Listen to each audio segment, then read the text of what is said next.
오늘 주시는 말씀은 요한복음 20장 1절부터 18절까지 조금 빠르게 속독으로 교독하도록 합니다. 요한복음 20장 1절부터 18절까지 지난주일 19장 42절까지 은혜를 나누었죠. 오늘 부활주일 맞이하면서 20장 1절 교독합니다. 안식구 첫날 일찍이 아직 어두울 때에 막달라 마리아가 무덤에 와서 돌이 무덤에서 옮겨진 것을 보고 시몬 베드로와 예수께서 사랑하시던 그 다른 제자들에게 달려가서 말하되 사람들이 주님을 무덤에서 가져다가 어디 두었는지 우리가 알지 못하겠다가 하니 베드로와 그 다른 제자가 나가서 무덤으로 갈새 돌이 같이 다름질하더니 그 다른 제자가 베드로보다 더 빨리 달려가서 먼저 무덤에 이르러 흩뿌려 세마포 놓인 것을 보았으나 들어가지는 아니하였더니 시몬 베드로가 따라와서 무덤에 들어가 보니 세마포가 놓였고 또 머리를 쌌던 수건은 세마포와 함께 놓이지 않고 딴 곳에 쌌던 대로 놓여 있더라. 그때에 무덤에 먼저 갔던 그 다른 제자들도 들어가 보고 믿더라. 그들은 성경에 그가 죽은 자 가운데서 다시 살아나야 하리라 하신 말씀을 아직 알지 못하였더라. 이에 두 제자가 자기들의 집으로 돌아가니라. 마리아는 무덤 밖에서 서서 울고 있더니 울면서 구부려 무덤 안을 들여다보니 흰옷 입은 두 천사가 예수의 시체에 누웠던 곳에 하나는 머리편에 하나는 발편에 앉았더라. 천사들이 이르되 여자여 어찌하여 우느냐. 이르되 사람들이 내 주님을 옮겨다가 어디 두었는지 내가 알지 못함이니이다. 이 말을 하고 뒤로 돌이켜 예수께서 서 계신 것을 보았으나 예수이신 줄은 알지 못하더라. 예수께서 이르시되 여자여 어찌하여 울며 누구를 찾느냐 하시니 마리아가 그가 동산지기인 줄 알고 이르되 주여 당신이 옮겼거든 어디 두었는지 내게 이르소서 그리하면 내가 가져가리이다. 예수께서 마리아야 하시거늘 마리아가 돌이켜 히브리 말로 라보니 하니 이는 선생님이라 하는 말이라. 예수께서 이르시되 나를 붙들지 말라. 내가 아직 아버지께로 올라가지 아니하였노라. 너는 내 형제들에게 가서 이르되 내가 내 아버지 곧 너희 아버지 내 하나님 곧 너희 하나님께로 올라간다 하라 하시니 막달라 마리아가 가서 제자들에게 내 주를 보았다 하고 또 주께서 자기에게 이렇게 말씀하셨다 이러니라. 아멘. 기도합시다. 주 하나님, 오늘 하나님의 말씀을 증거할 때 부활하신 예수 그리스도를 보게 하시고 듣게 하시고 마음판에 다시 한번 새겨질 수 있는 귀한 시간이 되기를 원합니다. 예수님 이름으로 기도합나이다. 아멘. 여러분, 부활절은 예수님이 죄와 사망의 권세를 깨뜨리시고 부활하신 날로서 희망이 없던 인류에게 희망이 생긴 날이다. 그런 거예요. 예수 부활하셨습니다. 할렐루야. 자, 사진 한번 볼까요? 사진 한번 보니까 지금 꼬치에서 지금 나비가 이렇게 나오는 장면을 우리가 볼 수가 있고, 그 나온 이 나비가 이제 날개짓을 하고 지금 꽃 냄새를 맡고 있는 모습을 우리가 볼 수가 있죠. 여러분, 메마른 꼬치에서 생명의 날개짓이 시작이 되어 가지고 부활한 나비가 꽃송이 위에서 생명과 기쁨을 만끽하고 있다는 거예요. 여러분, 메마른 나비꼬치에서 생명의 날개짓이 시작되듯이 부활의 날개짓을 통하여서 은혜와 축복을 체험하는 저와 여러분들이 되기를 주의 이름으로 간절히 부탁합니다. 그렇게 하기 위해서는 어떻게 우리가 신앙생활을 해야 될까요? 우리 다 같이 1번 다 같이 시작. 예수님을 사모하는 날개짓을 하라. 예수님을 사모하는 날개짓을 하라. 오늘 저 막달라 마리아가 부활하신 예수님을 지금 만나고 있는 장면이죠. 또 이제 베드로가 무덤 안으로 들어왔고 예수님이 살아가시던 제자 요한은 문 밖에서 지금 부활하신 주님을 빈 무덤을 보고 있는 것을 우리가 발견할 수 있어요. 자, 1절을 우리 다 같이 한번 읽어볼까요? 다 같이 시작. 안식구 첫날 일찍이 아직 어두울 때에 막달라 마리아가 무덤에 와서 돌이 무덤에서 옮겨진 것을 보고. 아멘. 여러분, 이 세상에서 가장 복된 일은 무엇일까요? 물론 여러 가지가 있겠지만 좋아하는 사람을 만나는 거죠. 좋아하는 사람은 바라보기만 해도 좋지 않습니까? 만약 좋아하는 사람이 한 번의 눈짓을 보내고 한 번의 몸짓을 보내도 얼마나 마음이 좋은지 몰라요. 그처럼 만나고 싶은 사람을 만나는 것이 행복이고 축복이라는 거예요. 하물며 부활하신 예수 그리스도를 만난다는 것은 얼마나 큰 행복일까요? 누가 그러면 그 주님을 만날 수 있느냐는 거예요. 주님을 간절히 사모하는 자가 부활의 주님을 만나는 줄로 믿을 수 있기를 바랍니다. 왜 본문에서 막달라 마리아가 제일 먼저 부활하신 예수님을 만나게 되었을까요? 그녀가 주님을 가장 만나고 싶어 했기 때문이고 그 부활의 주님을 사모했기 때문에 가장 먼저 부활의 주님을 만나게 되었다라는 거야. 여러분, 주님이 언제 부활했습니까? 안식 후 첫날 이른 아침에 이제 예수님께서 부활하셨다고 1절에 말씀하고 있지 않습니까? 오늘날로 말하면 주일 새벽인데 금요일 오후부터 만 이틀이 되지 않는 날이에요. 사실은 유대인의 날짜에 가면 주님이 돌아가신 날, 즉 금요일, 토요일, 주일 이러니까 3일째 되는 날 예수님께서 부활하셨단 말이에요. 유대인들의 율법에 가면 안식이라는 무덤을 찾을 수 없기 때문에, 요즘 말로 하면 토요일 날 무덤을 찾을 수 없기 때문에 이 막달라 마리아가 안식일이 지날 때까지 거기서 기다렸던 거예요. 그리고 안식 후 첫날이 되자 동이 트기도 전에, 즉 아직 어두울 때에, 이렇게 말씀하고 있잖아요. 동이 트기도 전에 그녀는 제일 먼저 무덤을 찾았다라는 거예요. 그녀는 예수님의 생전에 가장 예수님을 사랑했던 여인이었습니다. 그 사랑이 부활절 새벽에도 그대로 나타났다는 거예요. 동이 트기 전에 그 어두울 때, 어둑한 그 산중의 길을 걸어서 지금 예수님의 무덤에 왔기 때문이죠. 결국은 안식일 후 이른 새벽 아직 어두울 때 무서운 줄 모르고 두려운 줄 모르고 주님의 무덤을 가장 먼저 찾음으로써 그녀는 부활하신 주님을 가장 먼저 만나는 영광과 축복을 경험했다는 거예요. 자, 중요한 것은 이런 거예요. 어떤 사람은 주님을 만나고 싶다고 하는데 왜 만나지 못할까요? 그런 거예요. 주님을 만나고 싶은데 왜 나는 만나지 못하지? 이렇게 여러분이 물어볼 수 있지 않습니까? 그 이유는 무엇일까요? 내가 주님을 간절히 찾지 않았기 때문에, 사모하고 또 사모하지 않았기 때문에 있다라는 거예요. 문제는 자신에게 있는 거예요. 내가 왜 부활의 주님을 만나지 못하지? 여러분들이 간절히 사모하고 찾지 않았기 때문에 부활하신 예수 그리스도를 만날 수 없다라는 거죠. 그렇다 그러면 그 부활하신 주님은 어디에 계실까요? 자, 어디 있다고 여러분 생각하시는 거죠? 물론 어디도 다 계시는 분이지만 주님의 몸된 전, 주님의 몸된 집, 주님의 몸된 교회에 주님이 계신다고 여러분 생각을 해야 되지 않겠어요? 이 땅에 교회를 남겨두신 이유는 뭐냐면 여기서 나를 만나라는 거예요. 결국 주님을 사랑하고 만나고 싶으면 교회를 여러분 자주 찾으십시오. 기도하러 찾고 봉사하러 찾고 필요한 것이 없나 살피러 자주 찾으십시오. 주님을 사랑하는 것은 교회를 자주 찾는 것과 비례할 수 있다, 그런 말이에요. 즉 교회를 가장 사랑하는 사람은 돈을 많이 내는 사람일 수도 있어요.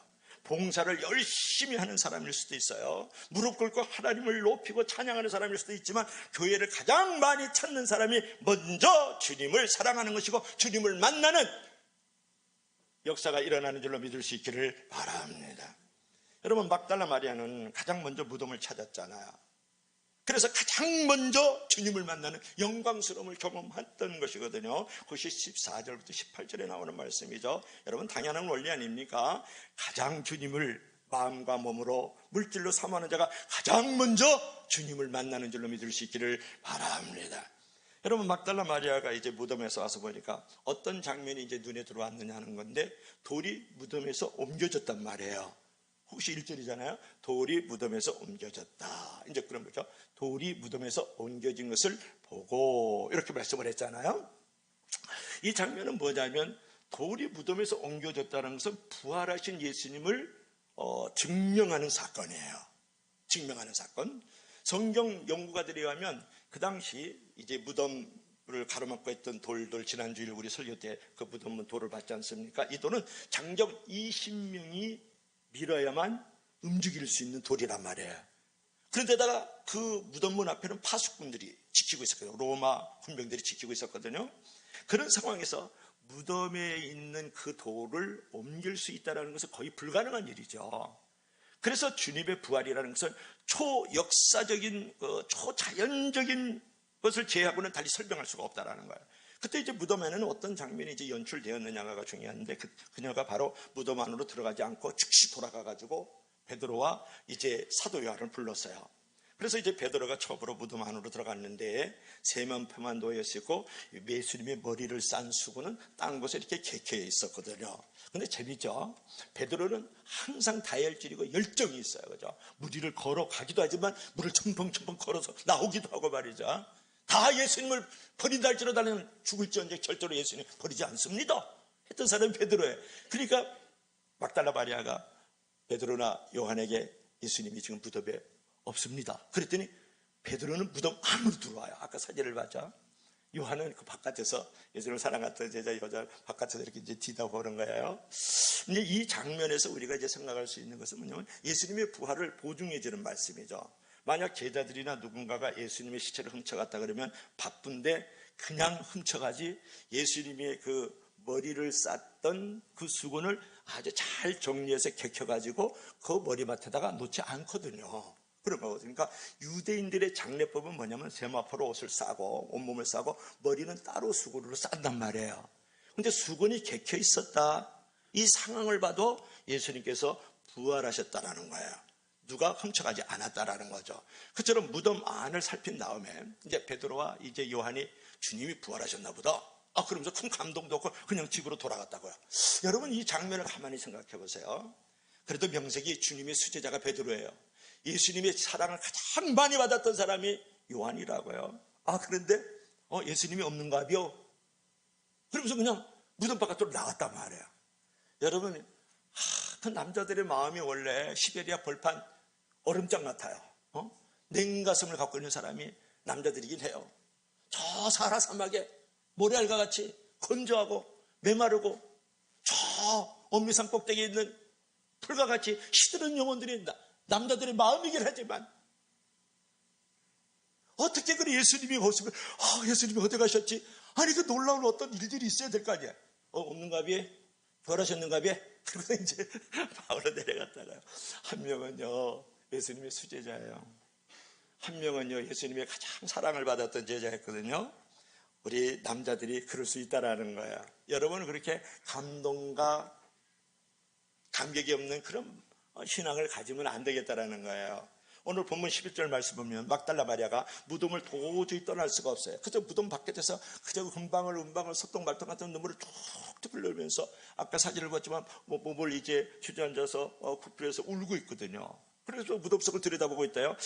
들여다보고 있었어요. 이 장면만 봐도 그녀가 주님을 얼마나 사랑했는지 그 한편의 그 장면을 통해서도 우리가 알 수가 있는 거잖아요. 사실 성경에서요 그녀처럼 예수님을 사랑한 사람은 없습니다.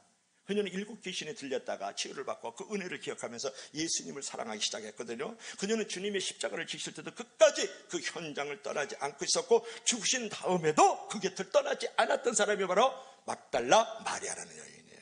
그러니까 죄가 있는 것에 은혜가 넘치고요 나중된 자가 먼저 된다고. 그죠? 귀신이 쫓겨난 그 은혜를 말미암아서 주님을 끝까지 쫓았던 사람이 막달라 마리아다.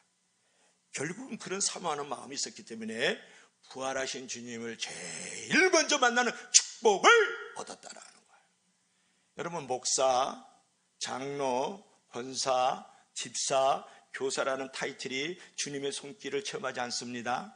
주님을 인격적으로 만나지 않는다 그런 말이에요. 주님을 포기하지 않고 끝까지 사모하고 끝까지 추구하고 끝까지 찾는 자가 바로 주님의 손길을 체험하게 되고 주님을 인격적으로 만나는 줄로 믿을 수 있기를 바랍니다. 그래서 간절히 나를 찾는 자가 나를 만날 것이요 나를 사랑하는 자가 나의 사랑을 입으리라고 말씀하셨잖아요. 여러분 누가 주님을 만나고 주님의 은혜를 체험한다고요? 주님을 사랑하고 간절히 사모하는 자가 주님을 만난다는 거예요. 막달라 마리아처럼. 또한 주님의 몸뚱 교회를 사랑하고 섬기는 자가 주님의 은혜와 축복을 경험하는 줄로 믿을 수 있기를 바랍니다. 끝까지 주님의 뜻, 주님의 편, 주님의 길에 남아있기를 바랍니다. 막달라 마리아처럼. 그래서 주님을 사모하는 날개짓을 할 수 있는 부활의 주일이 되기를 소망합니다. 자, 두 번째로는 이제 우리 다 같이 시작. 예수님께 헌신하는 날개짓. 그러니까 예수님을 향해서 사모하는 날개짓도 가져야 되지만 부활한 나비처럼 말이죠. 예수님께 헌신하는 날개짓을 가져라. 이제 그런 부분인데 지금 예수님께서 이제 부활하셨죠. 그래서 빈 무덤에 대해서 예수님이 그 세마포시 이렇게 그 자리에서 흘러내리고 있는 모습을 우리가 볼 수가 있고, 그 다음에 막달라 마리아가 지금 예수님이 동산직인 줄 알았어요. 처음에는 그러니까 공동묘지 지키는 인부인 줄 알았어요. 그런데 이제 예수님을 지금 만나고 있는 장면을 다시 한번 우리가 보고 있습니다. 여러분, 이제 마리아가 울면서 무덤 속을 들여다보았다는 거예요. 근데 그 12절 말씀을 볼 것 같으면 흰옷 입은 두 천사가 예수님 시체에 누웠던 머리편과 발편에 이렇게 앉아 있었거든요. 여러분 한번 상상해 보세요. 한 여인이 아직까지 어둑어둑해요. 물론 이제 아침에 그 소광이 이렇게 이제 밝아오기는 하지만 무덤 안이 어둡단 말이에요. 근데 이 가냘픈 여인이 그 무덤을 이렇게 들여다보는데 예수님이 누웠던 그 자리에 머리편과 발끝편에 두 천사가 이러면서 입었다면 귀신이다! 여러분 그렇게 생각하지 않았어요? 여러분 안 놀라네? 근데 조금 전에 없었던 두 천사가 나타난 것을 보면 웬만한 담력 있는 남자도 간이 떨어지고 기절초풍할 상황이에요. 근데 마리아가 전혀 놀라지 않아요. 우리 13절 한번 볼까요? 13절 다 같이 시작. 천사들이 이르되 여자여 어찌하여 우느냐 이르되 사람들이 내 주님을 옮겨다가 어디 두었는지 내가 알지 못하나이다. 여러분 천사가요 이 여인을 보고서 왜 울고 있니? 이렇게 물어보니까 사람들이요 우리 주님을 어디다 그 시체를 두었는지 알지 못해서 내가 정말 답답하고 힘들고 좀 외로워서 울고 있습니다. 이렇게 이제 대답을 했거든요. 얼마나 담대하고 침착한 모습이냐 그런 마분이에요. 여기서 우리가 생각해 볼 수 있는 건데 온전한 사랑은 두려움을 쫓는다는 거예요. 여러분 막달라 마리아에게 있었던 게 뭐냐 그러면 돈도 없고 재산도 없고 건강도 없지만 그게 있었던 게 있었는데 주님을 사랑하는 마음이 있었다는 거예요. 온전한 사랑이 두려움을 내어 쫓는 거예요. 온전한 사랑이 모든 무서움을 내어 쫓는 거거든요. 그래서 여러분 요한일서 4장 18절 유명한 말씀이죠. 우리 다 같이 시작. 사랑 안에 두려움이 없고 온전한 사랑이 두려움을 쫓나니 아멘. 여러분 사랑 안에 두려움이 없는 거예요. 온전한 사랑이 두려움을 내어 쫓는다는 거거든요. 정말 예수님으로 막한 사랑을 가지고 있다면 어떤 삶의 자리에서의 두려움이든 어떤 삶의 형편에서의 무서움이든 다 물리칠 수 있는 존재가 된다 그런 말이에요. 그래서 진짜 예수님을 사랑하면 정말 예수님을 최고로 앞서서 사랑하면 삶의 모든 두려움은 사라지고 절망도 사라지는 줄로 믿을 수 있기를 바랍니다. 여러분 막달라 마리아가 이 새벽에 어둑어둑한데 그 무덤이 얼마나 두려웠겠어요. 얼마나 무섭겠느냐고요. 그리고 빈 무덤을 봤었을 때 얼마나 마음에 불안과 공포가 있었겠어요. 그런데 그 두려움이 물리칠 수 있었던 것은 예수님을 최고로 사랑했기 때문에 그 두려움이 바람에 안개가 밀려가듯이 밀려가 버리고 말았다. 그런 부분이에요. 결국은 막달라 마리아가 무덤을 무서워하지 않았다. 제가 무덤을 무서워하지 않는 한 어린 아이를 제가 주중에 발견을 했어요. 우리 손자 장다니엘이 할아버지 나비 잡으러 가요. 그래가지고 수주로 이렇게 조금 올라가면 그 청소년 수양관인데 그 텃밭이 있습니다. 그래서 나비를 거기서 잡아요. 의외로 산에는 나비가 없어요. 근데 텃밭에 나비들이 있어서 나비를 이제 잡으러 갔어요. 그래가지고 내비치 들고 나비를 한 마리 두 마리까지 잡았는데 할아버지 예수님이 십자가 무덤이 있는데 갈까? 그래서 제가 너무 놀라서 아니 예수님이 십자가 있는 무덤을 가다니 손자야 이게 무슨 일이냐 그랬더니 할아버지 저기 예수님이 십자가 무덤이 있어 나가 거기 알거든? 그래 너 가봤어? 그랬더니 가봤대요. 아빠도 가고 친구들하고 갔다 왔대. 그래 한번 가보자 그랬더니 원래 이렇게 텃밭이 있으면 이렇게 얇다는 민둥산이 있는데 무덤이 한 대여섯 개 있습니다 거기가. 근데 어린아이들이나 어른이나 무덤 곁을 가려고 그러나요. 근데 십자가 무덤이 있다고 예수님이 가자는 거예요. 그 무덤 한번 보여줘 봐요. 무덤 한번 보여줘 볼까요? 무덤이 여기 있잖아요. 무덤이 여기 무덤이. 그래서 올라가는 거예요. 자기가 할아버지를 앞서지 않고 따라가게 만들면서 앞으로 올라가더라고요. 그래서 떠벅떠벅 올라가서 여기 밑에가 지금 텃밭이고 이렇게 민둥산에 이 무덤이 있는 거예요. 그랬더니 할아버지 여기 봐 예수님의 십자가 무덤 있잖아 그러는 거예요. 그래서 봤더니 여기가 고인의 이름이 있고 옆에다 요셉이라고 해놨어요. 요셉 이렇게 써놨거든요. 세례명이에요. 그러니까 천주교 신자이다 그런 말이에요. 그게 두 개나 있습니다. 그 무덤이 밑에 있는데 그 위에 있는데 거기까지 또 올라간 거예요. 그러면서 하는 말이 여기 무덤이 좀 허물어졌잖아요. 여기가. 그 전에 하는 말이 할아버지 여기가 무덤이 파였잖아. 예수님이 여기로 들어가가지고 무덤 속에 있는 십자가야. 그래서 할렐루야. 손자를 둬도 그런 손자를 두기를 바라옵나이다. 맨날 놀러 가자고 그러고 그냥 밥이나 처먹으려고 그러고 그런 손자 두지 말고. 그래서 내가 너무 은혜를 받았어요. 야, 그래도 이 녀석이 목사, 할아버지의 손자구나. 이야, 여기 허물진 대로 예수님이 무덤에 들어가가지고 십자가 무덤이 됐거든. 예수님이 여기 안에 있다라는 거예요. 그래서 제가 잘 키웠다. 현재까지는 잘 키웠다.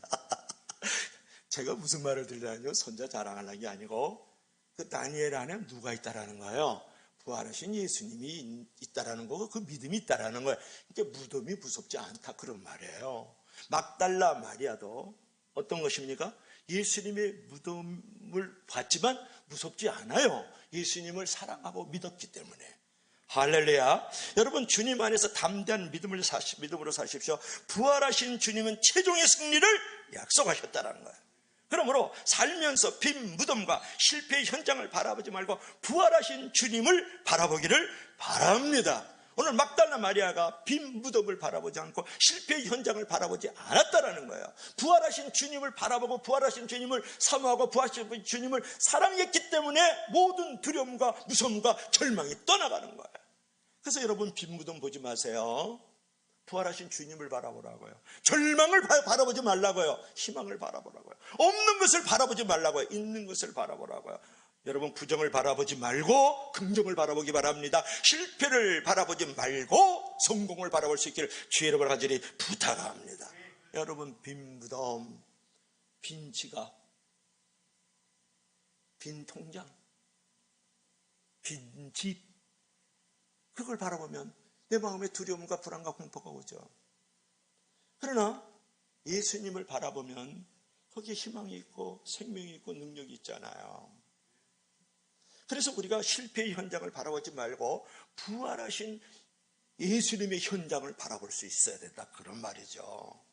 그래서 오늘 이제 일부 예배를 이렇게 우리 교사들하고 이렇게 드리면서 한 분이 이제 나눔을 갔는데 거기서 나눔을 가자야. 끝나고 나면 학원방을 가지고 나눔을 갔는데 그 교사가 아주 평범한 얘기를 했어요. 제가 이제 부활절을 맞이해서 전도주를 주는데 그 사람들이 나를 거부하고 안 받고 이상하게 바라보던 그런 눈짓이 있었습니다. 그래서 내가 전도지를 한 장 그거 차에서나 동네 사람이 나눠주지를 못했어요. 그런데 그런 실패의 현장, 그런 두려움의 현장 이제 안 보겠어요. 오히려 이 전도지 속에 있는 예수님을 바라보겠습니다. 부활의 주님을 바라보면서 이제는 전도지 한 장도 편히 줄 수 있겠네요. 할렐루야. 그게 신앙이에요. 그 고백을 나름 가운데 하는데 얼마나 제가 은혜를 받았는지 몰라요. 사랑하는 여러분, 빈 무덤을 보지 마세요. 부활하신 주님을 바라보라고요. 절망을 바라보지 마세요. 희망을 바라보세요. 어둠을 바라보지 말고 빛 대신 주님을 바라보세요. 제가 한 주간에 이제 묵상을 하는데 여러분이 잘 아는 말씀, 오늘 이제 예식 가운데도 있었지만 나는 부활이요 생명이니 나를 믿는 자는 죽어도 살겠고 살아서 나를 믿는 자는 영원히 죽지 아니하리라. 요한복음 11장 25절 26절 모르는 사람 어디 있어요? 근데 그 말씀이 계속 내 마음에 울림이 오는 거예요. 그래서 나의 신앙을 세움을 주더라고요. 그게 무슨 말이에요? 나는 부활이요 생명이다. 나를 믿는 자는 죽어도 살겠다라는 거예요. 죽어도 산다.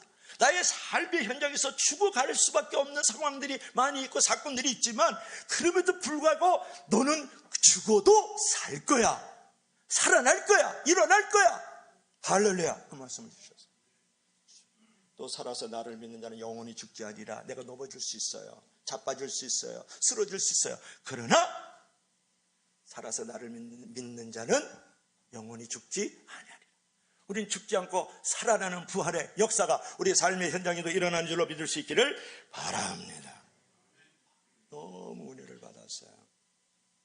근데 이제 성경에서 이제 주님을 위해서 헌신했던 3명의 마리아가 있어요. 첫 번째 마리아가 뭐냐? 성모 마리아. 예수님의 어머니가 마리아잖아요. 또 하나는 뭐냐? 나사로야 나오너라. 그러니까 나오잖아요. 그게 요한복음 11장 얘기죠.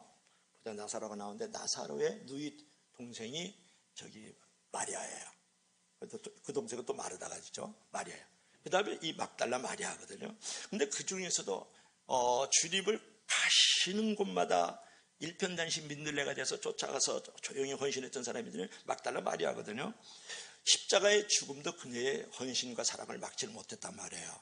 근데 막달라 마리아는 원래는 이제 마태복음 27장 55절부터 56절에 볼 것 같으면 다른 몇 명의 여인들과 함께 예수님을 섬기려고 갈릴리 지역에서 예루살렘까지 와가지고 그 먼 길을 와서도 온전히 주님을 섬겼거든요. 그러면 갈릴리 바다에서 이 예루살렘까지 거리가 얼마냐 제가 이제 알아봤더니 150km예요. 150km. 여러분 이 부천에서 정확하게 대전까지 거리가 얼마냐 이거 중요하잖아요. 140km예요. 그러면 여기 부천에서 대전까지 내려와가지고 끝까지 집으로 고향으로 돌아가지 않고 예수님의 죽으심과 부활하신 사건 현장까지 헌신했던 사람이 누구냐? 막달라 마리아단 말이에요. 그러니까 이 막달라 마리아는 어떤 믿음의 기초를 가지고 있냐 그러면 헌신의 그 자세를 가지고 있었냐면 오직 드리겠다, 바치겠다, 또 모시겠다는 그런 생각만 가지고 있었단 말이에요. 근데 오늘 본문 15절 보세요. 15절 보니까 여자여 어찌하여 울며 찾느냐. 그러니까 이 막달라 마리아가 예수님인지 모르고 동산직인 줄 알고 당신이 옮겨갔거든. 어디든 이제 나에게 좀 말 좀 해주세요. 그러면 내가 가져가리이다. 여러분 이게 어려운 말이에요. 다시 한번 얘기할까요? 왜 울고 있느냐? 지금 막달라 마리아가 무덤 안을 들여다보면서 슬퍼 허리를 굽히고 좀 울고 있는데 예수님께서 오신 것도 모르고 동산직인 줄 알고서는 당신이 옮겨갔거든. 나에게 말씀해 주세요. 내가 예수님의 시체를 가져갈게요. 여러분 이 가냘픈 여인이에요. 근데 예수님이 지금 몇 킬로 정도 나가겠어요? 남자잖아요. 적어도 남자인데 그거를 가져가겠다. 남자의 시체가 얼마나 무거운데 이 연약한 여인이 그것을 가져갈 수 있겠느냐는 거예요. 이 상황을 봐도 이 막달라 마리아가 앞뒤 재보지 않고 자기가 가져가겠다고 말을 한 거예요. 이게 헌신이고 섬김이라는 거예요. 앞뒤 재보고 헌신하고 섬기는 것은 온전한 헌신이 아니죠. 계산기 다 튕기고 시간은 물질, 몸, 또 가진 거 막 이렇게 튕기가지고 하나님 앞에 헌신하는 사람 얼마나 많아요. 이게 온전한 헌신이 아니죠. 옛날로 말하면 주판을 튀기면서 이건 하고 이건 하지 말자. 이건 시간 들이고 이거는 안 하고 이건 물질 들이고 이건 맞추지 말자. 이런 신앙을 가지지 않았다는 거예요. 막달라 마리아는. 앞뒤 재보지 않고 자기가 가져가겠다. 그 남자의 시체를. 여러분 그거 어려운 거예요. 여기서 우리가 하나를 생각해 볼 수 있는 것은 뭐냐면 사랑은 계산이 없는 것이다. 따라해봐요. 사랑은 계산이 없는 것이다. 여러분 아직 부활을 믿지 못했던 이 그녀가 그토록 주님을 위해서 헌신했다면 부활의 신앙을 가진 우리는 더욱더 주님을 헌신하는 믿음을 가져야 되지 않을까요? 이 막달라 마리아는 아직도 부활에 그런 체험이 없었고 부활을 믿지 않았었지만 앞뒤 재보지 않고 계산 없이 온전히 사랑을 했던 사람이 누구냐면 섬겼던 사람이 누구냐면 막달라 마리아다 그런 말이에요. 우리는 더 해야 되지 않을까요? 이제 그런 부분이죠. 때로 주님을 위해서 우리가 힘들고 어려운 일이 맡겨져도 마리아처럼 제가 하겠습니다. 제가 가서 그 문제를 해결하겠습니다. 이런 고백을 하면 얼마나 예쁠까요? 얼굴이 예쁜 게 중요한 게 아니라 마음이 예뻐야 되고 마음이 예쁜 게 중요한 게 아니라 믿음이 예뻐야 되지 않겠어요? 제발 아멘 하시기 바랍니다. 여러분 무엇보다 우리의 수고와 기도가 결코 주님 앞에서 헛되지 않을 거라는 거예요. 그러므로 우리가 어떤 어려움이 있어도 기쁨과 감사를 잃지 마십시오. 담대하게 헌신하면서 부활하신 예수님을 믿는 사람답게 좀 당당한 그리스도인이 되어야 되지 않을까? 그래서 주님께 헌신하는 마리아처럼 헌신의 날개짓을 할 수 있는 저와 여러분들이 되기를 바랍니다. 자, 마지막으로 이거 한번 읽어볼까요? 그 내용이 좋은데 다 같이 시작. 헌신은 앞뒤 재보지 않고 계산 없이 하는 거다. 그래서 여러분들 이걸 생각해야 돼요. 무조건 믿는 믿음은 나쁜 거예요. 그러나 무조건 헌신하는 것은 귀한 것인 줄로 믿을 수 있기를 바랍니다. 자, 3번. 다 같이 시작. 예수님의 증인으로서의 날개. 읽어봐요. 시작. 예수 다시 사셨습니다. 아멘. 그 다음에 세상에서 가장 소중한 선물 전도 이렇게 했죠. 여러분 이제 막달라 마리아가 제가 시체를 가져가겠어요 이렇게 이제 말하니까 예수님도 그녀의 헌신적인 사랑에 감동돼 가지고 자신의 정체를 드러내요. 그게 이제 16절이거든요. 16절 마리아야 이렇게 말을 하니까 그 음성을 듣고 막달라 마리아는 금방 주님의 음성인 줄 알아차리고서 너무 반가워가지고 라보니요 그러니까 선생님이요 내가 아직 서면서 예수님의 품에 안길라 그래요. 그러니까 예수님께서 오늘 17절 말씀인데 나를 만지지 말라 내가 아버지께로 아직 올라가지 못하였느니라. 그러면서 무슨 말씀을 하냐면 너는 내 형제들에게 가서 내 아버지 너희 아버지 내 하나님 너희 하나님 곧 너희 하나님께로 올라갔다 하라 그랬단 말이에요. 이게 무슨 말씀이에요? 너는 형제들에게 가서 뭐뭐 하라 그랬잖아요. 무엇을? 부활을 증언하라 그렇게 말씀하는 거예요. 우리 18절 한번 읽어봐요. 시작. 막달라 마리아가 가서 제자들에게 내가 주를 보았다 하고 또 주께서 자기에게 이렇게 말씀하셨다 하니라. 여기서 증인과 증언이 나오죠. 너는 가서 내 아버지 내 하나님 너희 하나님이 올라가셨다 하라. 이 말을 전하라는 거야. 부활의 증인이 되라. 그랬더니 막달라가 가서 가라 그랬더니 간 거예요. 하라 그랬더니 했다고요. 제자들에게 가가지고 내가 주를 보았어 그렇게 증언하고 있는 이 막달라 마리아를 보세요. 이것이 예수님의 증인으로서의 날개짓을 우리가 볼 수 있는 것 아닙니까? 여러분 주님의 부활하셨음을 형제들에게 전하라 가라 그랬더니 가서 전하는 건 모습을 우리가 볼 수 있죠. 이 말씀은 우리에게 얼마나 많은 도전이 됩니까? 성도들은 항상 주님 품에 있고 싶어요. 그런데 주님은 더 높은 차원을 원하신다는 거예요. 주님을 만났거든. 그 주님을 세상에 나가서 전해야 한다. 그런 부분이죠. 여러분 주님 품에 있고 싶어 했던 막달라 마리아처럼 교회 품에 있고 싶고 성도들 품에 있고 싶고 가정에 있고 싶고 직장에 있고 싶고 친구들 품에 있고 싶고 나만이 가지고 있는 어떤 습관의 품에 있고 싶지만 오늘 주님께서 말씀 가서 내 아버지 너희 아버지 내 하나님 너희 하나님께서 하나님께로 올라갔다 하라 말하는 것을 전하라고 했던 것처럼 우리도 부활의 증인이 돼야 되지 않을까 그런 부분이에요. 세상에 나가서 전하라는 자세는 없고 기도원이나 꼴방에서 기도만 하는 것은 주님이 기뻐하지 않는 거죠. 여러분 결국 막달라 마리아는 이 신비주의적이고 기복적인 것을 포기하고 가서 제자들에게 주님의 부활을 증하는 복음주의자가 됐다라는 거예요. 여러분 내가 5년 10년 20년 아직도 한 명도 전도를 못해. 그래서 주님께서 좀 섭섭해 하시겠죠. 그래도 귀하지만 여러분 이 장면에서 전도의 중요성을 우리가 깨닫지 않습니까? 전도는 삶의 최대의 목표가 돼야 되는 거예요. 인생에서 가장 우선순위가 돼야 되지 않습니까? 전도는 주님의 지상 대명령이에요. 주님의 지상 마지막 유언명령이라고요. 이 전도를 해야 되지 않겠습니까? 전하고 기도해 매일 증인 되리라 세상 모든 사람들 듣고 그 사랑 알도록 할렐루야. 다 같이 한번 불러봅시다. 시작. 전하고 기도해 매일 증인 되리라 세상 모든 사람들 듣고 그 사랑 알도록. 여러분 이렇게 생각하셔야 돼요. 하나님이 구원받은 성도를 바로 천국에 데려가지 않는 이유는 부활의 복음을 전하라는 하나님의 지상 명령이고 하나님의 거룩한 뜻이다. 그처럼 하나님이 주신 모든 재능, 모든 시간, 모든 건강, 모든 물질, 모든 소유를 부활의 증인으로 될 수 있도록 쓰임받는 저와 여러분들이 되기를 바랍니다. 그래서 내 생의 최대의 발견은 예수님이 불쌍한 죄인을 위해 십자가에서 나를 죽으시고 나를 구원해 줬다는 사실과 더불어서 무덤 속에 있던 그 예수께서 부활 승천하셨다는 이 사실을 깨닫는 것이 바로 인생 최대의 발견이고 최대의 승리인 줄로 최대의 축복인 줄로 믿습니다.